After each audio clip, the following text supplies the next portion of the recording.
there can be few occasions in life more fulfilling than those on which debts of kindness and friendship can be repaid. These past few months have furnished me with many opportunities to thank peoples and organizations and governments for their staunch support for the democratic cause in Burma and for me personally. The sympathy and understanding received from around the world enabled us to continue with renewed vigor along our chosen course in the face of immense difficulties. Words of thanks alone are barely an adequate return for encouragement and help given in generous measure when we were most in need. Today, I wish to thank you for the Jawaharlal Nehru Memorial Prize that was awarded to me in 1995, the year that I was released from my first term of house arrest. The links between the independence movement of our two countries and my personal ties to India imbued the prize with a special meaning for me. The thoughts and actions of the leaders of the Indian independence movement provided me with ideas and inspiration. Our movement for democracy in Burma is firmly rooted in the principle of nonviolence that Gandhi made into an effective political force even against the most powerful opponents. His influence on my political thinking is widely recognized. The influence of Jawaharlal Nehru on my life in politics is less well known. Panditji was a name known to me since I was little past the toddler stage. My mother spoke of him as a revered friend, almost a father figure, both to her and to my father. I had little idea of his importance as a statesman beyond the fact that he was the Prime Minister of India. To my infant mind, he was a kindly old man who had provided my father with 2 sets of uniform, the smartest he ever possessed. In January 1947, my father had stopped in Delhi for 2 days on his way to London for formal negotiations for Burmese independence. He had left Burma in the thin cotton uniform of the People's Volunteer Organization. Panditji took one look at the flimsy khaki outfit and decided it would not do for the icy weather of London. That was one of the coldest winters in the history of England. He gave instructions that 2 sets of a warm and smart version of the PVO uniform be made immediately. He decided that my father would also need a heavy overcoat, but since there was not enough time to have one made to measure, a British Army issue greatcoat was procured. The most widely known photograph of my father shows him wearing this garment, a bit outsized, in the garden of 10 Downing Street. My father was still a university student when he first met Jawaharlal Nehru and other Indian leaders. The student unions were at the forefront of the independence movement in Burma, and shared aspirations led to ties of friendship between anti-colonial forces in our two countries. However, as the Second World War approached, the paths to freedom chosen by the Burmese diverged from the non-violent way of Gandhi. My father led a group of young men, the 30 comrades, to Japan for military training, and this small pioneer force became the core of the Burma Independence Army. During the years under Japanese occupation, 1941 to 1945, Burmese independence leaders had little contact with the leaders in India, but came to know Netaji Subhash Chandra Bose and the Indian National Army. At the end of the war, when Netaji's brother, Sarat Chandra Bose, came to Burma to offer his services as a defense lawyer in the trials of members of the INA, my father delivered an address of welcome at a reception held in the City Hall of Rangoon. He referred to Sarat Chandra Bose as one of the leaders of India, a great brother of a great Indian. He went on to say, as far as the AFPFL, that is the Anti-Fascist People's Freedom League, of which I am the president, is concerned, our policy towards India and Indians in this country is one of the broadest conception and generosity. We have no axe to grind. We nurture no feelings of racial bitterness and ill will. We stand for friendly relations with any and every nation in the world. Above all, we want to be not merely good neighbors. We stand for more than friendly relations with our neighbors. We want to be not merely good neighbors, but good brothers. We stand for an Asiatic federation in a not very remote future. We stand for immediate mutual understanding and joint action wherever and whenever possible, for our mutual interests and for the freedom of India, Burma, and indeed all Asia. We stand for these, and we trust Indian national leaders implicitly. A few months ago, Pandit Jawaharlal Nehru stopped for one night in Rangoon on his way back to India from Malaysia. At that time, I met him, and we discussed his questions for about 2 hours. The next and last time my father and Nehru met was in those few days in Delhi that acquired unexpected sartorial significance. After my father's death, Nehru continued to keep an avuncular eye on my mother from afar. Whenever she went to India, or whenever he came on official visits to Burma, he made her feel his concern for her well-being and the well-being of her children. I may even have been taken to meet him during one of his visits, but I can only remember seeing him for the first time in Delhi railway station when I was about 16. My mother was then ambassador to India, and she and I, and a small group from the embassy and the Ministry of External Affairs, were waiting to welcome Prime Minister Unu, who was traveling up by train from Calcutta. Nehru also came to meet Unu, and onlookers spotted him as soon as he stepped into the area that was cordoned off from the teeming crowds in the station. Cheers went up and shouts of Pandit Nehru ki jai resounded. His lower lip protruding in that famous petulant look, Nehru ignored all the plaudits and all the people, including me, and walked up and down the empty platform with my mother and talked to her exclusively. His aristocratic disdain for public approbation filled me with both astonishment and admiration. I wondered if Nehru's public liked his cool arrogance, or whether there was a bond between them that made exchanges of mutual courtesies unnecessary. Then I remembered that my father had been notorious for his stern, almost scowling expression and for his lack of social graces. Our people loved him for these very defects, which they saw as proof of his honest, open nature. I should add that towards the end of his life, my father acknowledged that as a national leader, he could not continue with the rough diamond manners of a young revolutionary. The year I went to Oxford, 1964, was one of the most significant turning points in my life. It was also the year Nehru died.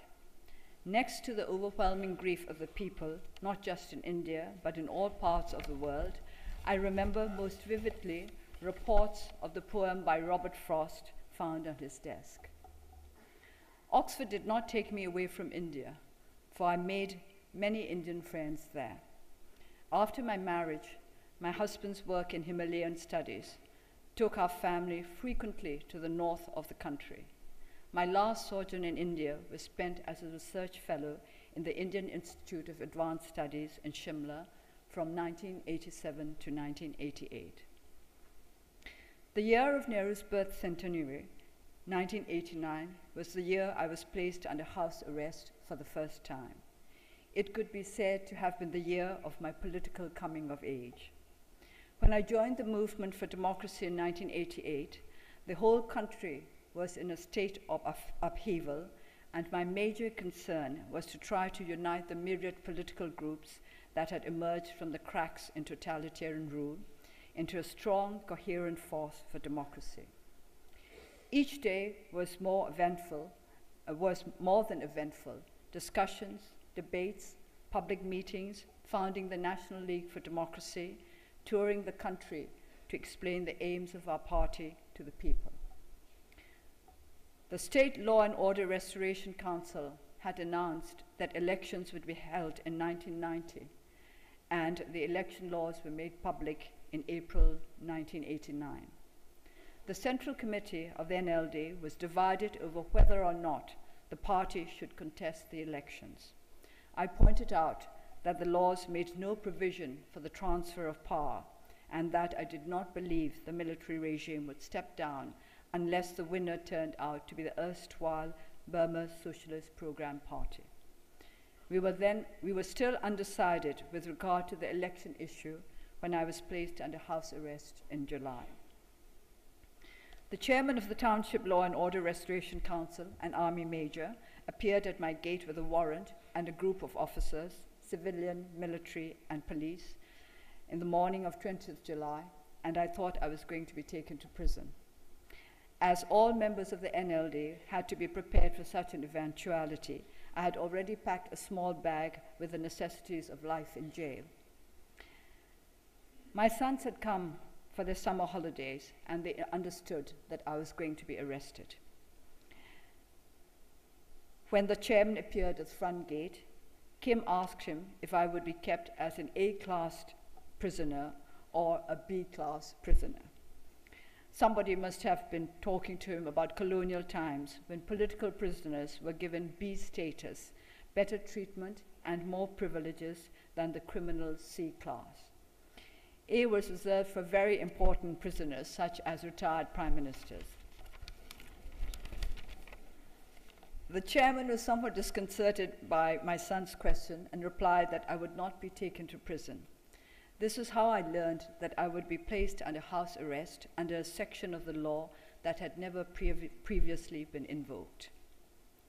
House arrest meant that external activities suddenly came to a halt. It was also an indication that our struggle would be difficult and long. I would have to decide how I would chart the course of my life for the foreseeable future. Among the maps I used to see me through the years that headed into the unknown were Nehru's autobiography and Discovery of India. Quote, "Time seems to change its nature in prison. The present hardly exists, for there is an absence of feeling and sensation which might separate it from the dead past.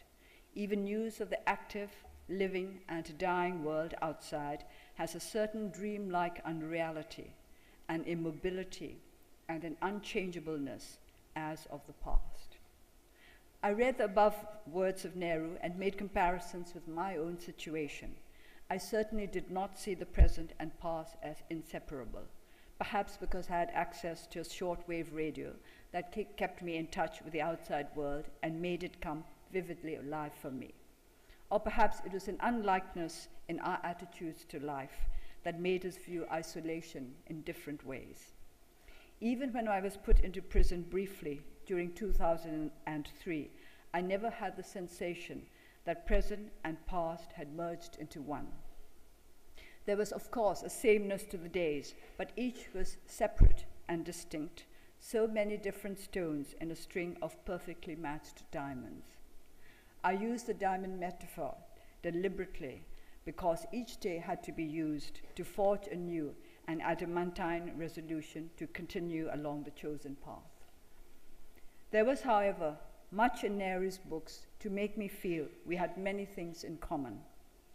I was struck by the fact that the very first fragment of poetry he quoted in Discovery of India was from one of my favorite poems, one that had lodged itself in my memory almost instantly at my very first reading of it. Yeats, an Irish airman, foresees his death. Yet even in our liking for the same lines, there was a difference. Nehru wrote of wanting to experience again that lovely impulse of delight that turns to risk and danger and faces and mocks death. I had remembered the words as that lonely impulse of delight, and I could not check to see which version was correct, as I did not have the poem to hand. To me, lovely changed the entire meaning of the poem. I wished I could have discussed the matter with Nehru himself. Was it not essentially lonely, rather than lovely, to delight in what would seem at least inexplicable, if not downright undesirable, to most of those around us. When, after years of house arrest, I managed to look up the poem, I found that lonely was indeed the right word. Was lovely a misprint in my copy of Discovery of India, or had Nehru misread the line? To mull over the meaning of a word, to build a whole philosophy on the interpretation of a poem, these are pastimes in which prisoners, particularly prisoners of conscience, engage, not just to fill empty hours, but from a need to understand better and perhaps to justify the actions and decisions that have led them away from the normal society of other human beings. To begin with, what exactly is our conscience? My father once spoke about the need to be able to stand confidently before the court of his conscience. But this court, how broad is the range of its jurisdiction? Did it restrict its mandate to our convictions and our public commitments? Or would it also inquire impartially into the love and care we owe in our private relations, our obligations to friends and families? This is a question that must surely trouble all who, regardless of the condition of near and dear ones, accept distress and danger in the name of a cause or a belief. Nehru explores his dilemma in writing about his wife, Kamala. In 1934, while serving one of his many terms of imprisonment, it was suggested to him, through various intermediaries, that if he were to give an assurance, even an informal one, that he would keep away from politics for the rest of the term to which he had been sentenced, he would be released to tend to his ailing wife. This roused a deep indignation in the proud independence fighter. Then, quote, "Politics was far enough from my thoughts just then, and the politics I had seen during my 11 days outside had disgusted me. But to give an assurance and to be disloyal to my pledges, to the cause, to my colleagues, to myself, it was an impossible condition, whatever happened. To do so meant inflicting a mortal injury on the roots of my being, on almost everything I held sacred." I was told that Kamala's condition was becoming worse and worse, and my presence by her side might make all the difference between life and death. Was my personal conceit and pride greater than my desire to give her the chance? It might have been a terrible predicament for me, but fortunately, that dilemma did not face me in that way at least. I knew that Kamala herself would strongly disapprove of my giving any undertaking, and if I did anything of the kind, it would shock her and harm her. Early in October, I was taken to see her again. She was lying almost in a daze with a high temperature. She longed to have me by her, but as I was leaving her to go back to prison, she smiled at me bravely and beckoned to me to bend down. When I did so, she whispered, "What is this about giving an assurance to government? Do not give it." The above passages fascinated me. The monumental egoism, my pledges, my colleagues, myself, the roots of my being, everything I held sacred. The briefest appearance before an impartial court of conscience, before deciding that he would be doing Kamala more harm than good by doing what was repugnant to his principles. And of course, Kamala's own words put the seal of approval on his decision. Yet, in full awareness of this egoism and some possible self-deception on the part of Nehru, I have to confess that I wholly endorsed his stand on the matter. After my release from my first term of house arrest, I made public speeches to supporters who gathered in the street outside my garden at weekends. On one such occasion, I spoke of the above episode and urged the families of democracy activists to cultivate Kamala's fortitude and dedication, such as the exigencies of dangerous causes. The lesson I really learned, however, was not to deceive myself or others with the claim that we are making self-sacrifices when we follow our conscience. We are simply making a choice, and possibly an egoistic one at that. When we give up what is near to our hearts, is it not sometimes to make ourselves less vulnerable? The ones who make the real sacrifices are those who let us go free to keep our secret trysts with destiny. Politics is about people, and people are about relationships, whether at a private or public level. The two Indian leaders to whom I feel closest were undoubtedly Gandhi and Nehru, because the challenges they faced along the path to independence are the ones we have been facing over the course of our struggle, which will mark its quarter century next year. The survival of their relationship, which was both personal and political, in spite of their many differences, is one of the triumphs of Indian politics. When Gandhi decided to withdraw the civil disobedience movement, Nehru was deeply distressed. He railed, "Why should we be tossed hither and thither for what seemed to me metaphysical and mystical reasons in which I was not interested? Was it conceivable to have any political movement on this basis?" The doubts that arose in his mind over Gandhi's methods caused Nehru intense agony. In his cell in Alipore jail, life appeared to him a dreary affair, a very wilderness of desolation. Of the many hard lessons that I had learned, the hardest and the most painful now faced me, that it is not possible in any vital matter to rely on anyone. One must journey through life alone. To rely on others is to invite heartbreak. The lesson Nehru learned is one we have to learn and relearn again and again along the long and different journey to goals that can only be won through hard work and perseverance. At the same time, if our hearts cannot cleave to our colleagues, if our loyalty to those who share our values and aspirations becomes strained, or we have reason to doubt their loyalty, we are cast adrift into a wilderness of uncertainty. During one of my periods of isolation, I jotted down on a piece of paper that if I could be sure of one, just one, totally trustworthy, totally reliable, totally understanding, totally committed friend and colleague who would keep faith with me and with the cause in which we believed throughout the vicissitudes of this existence, I could challenge the combined forces of heaven and earth.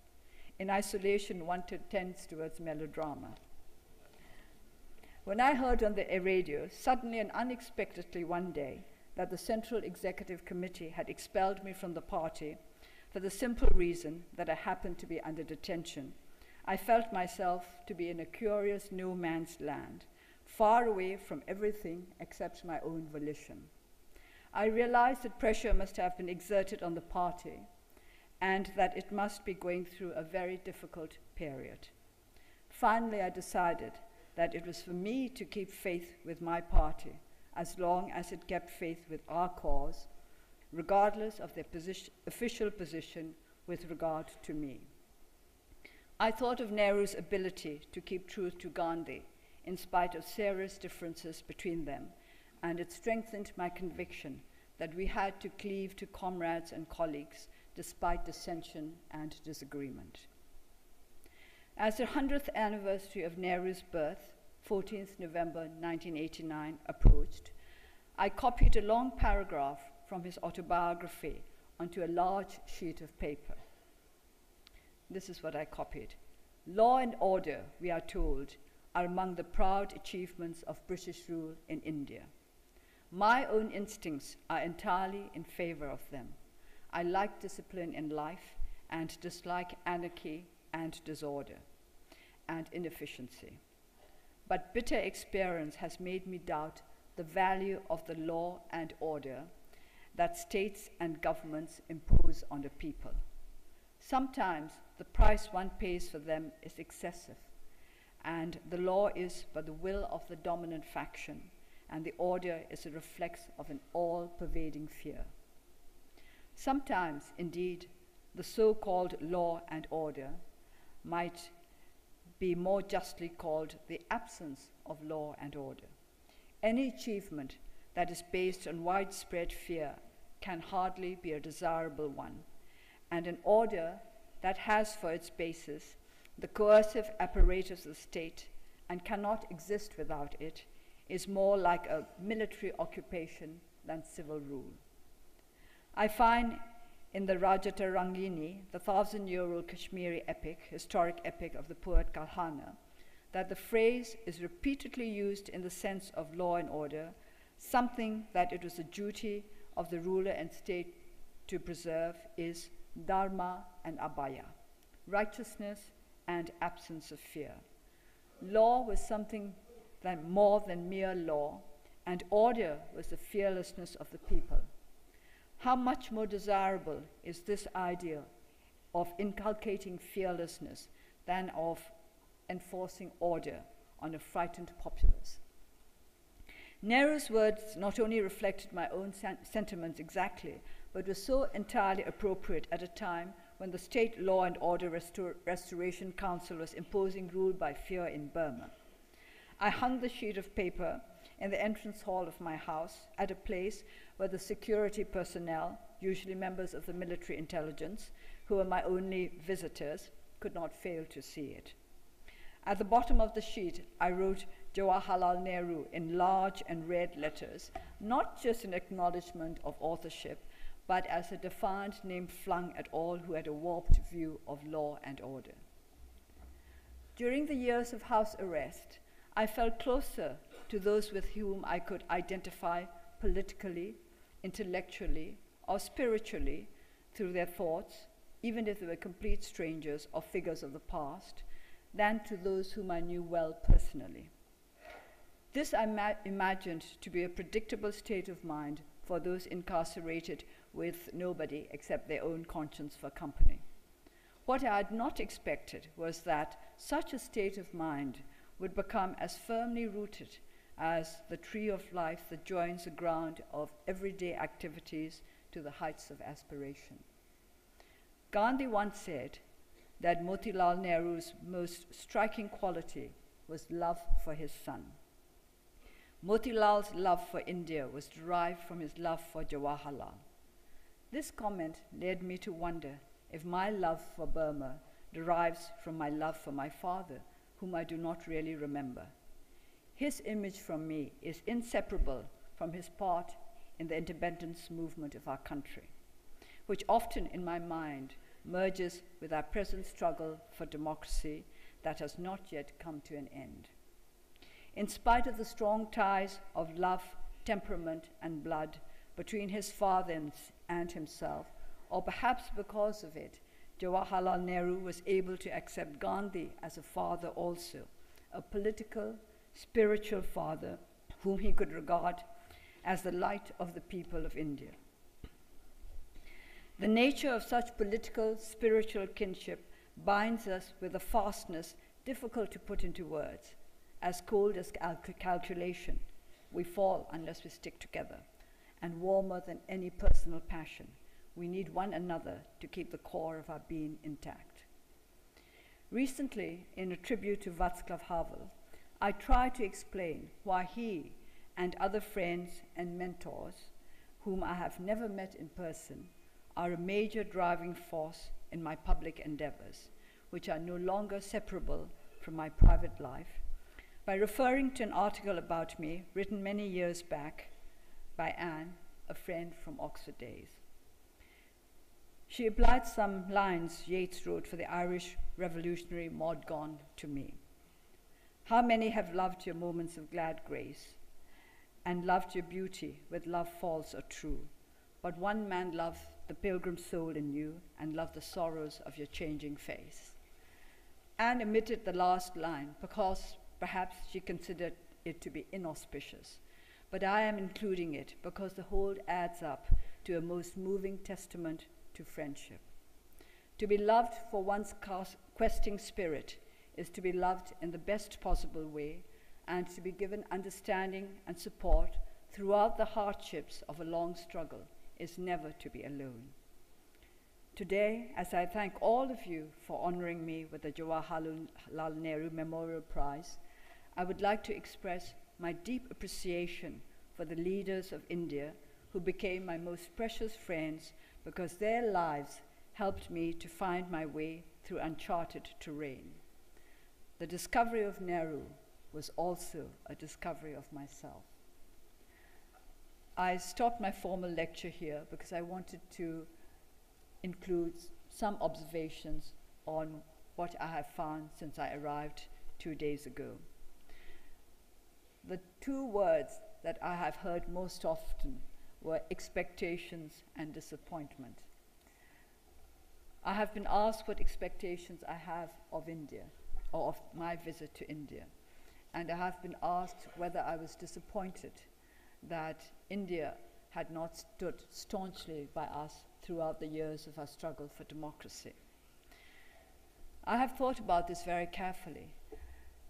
Expectations are not something that we can indulge in, and disappointment also is not something we can indulge in. I was saddened to feel that we had drawn away from India, or rather that India had drawn away from us during our very difficult days. But I always had faith in the lasting friendship between our two countries, based on lasting friendship between our two peoples. This is what I would wish to emphasize again and again, that friendship between countries should be based on friendship between peoples and not friendship between governments. Governments come and go, and that's what democracy is all about. But peoples remain, and as long as our peoples remain bound in understanding and mutual respect, the friendship between our two countries will last far into the future. I would like to take this opportunity to say that we have not yet achieved the goal of democracy.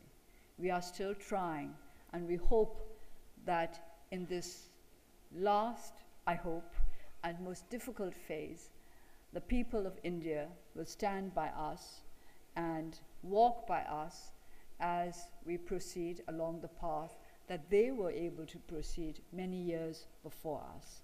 Thank you very much.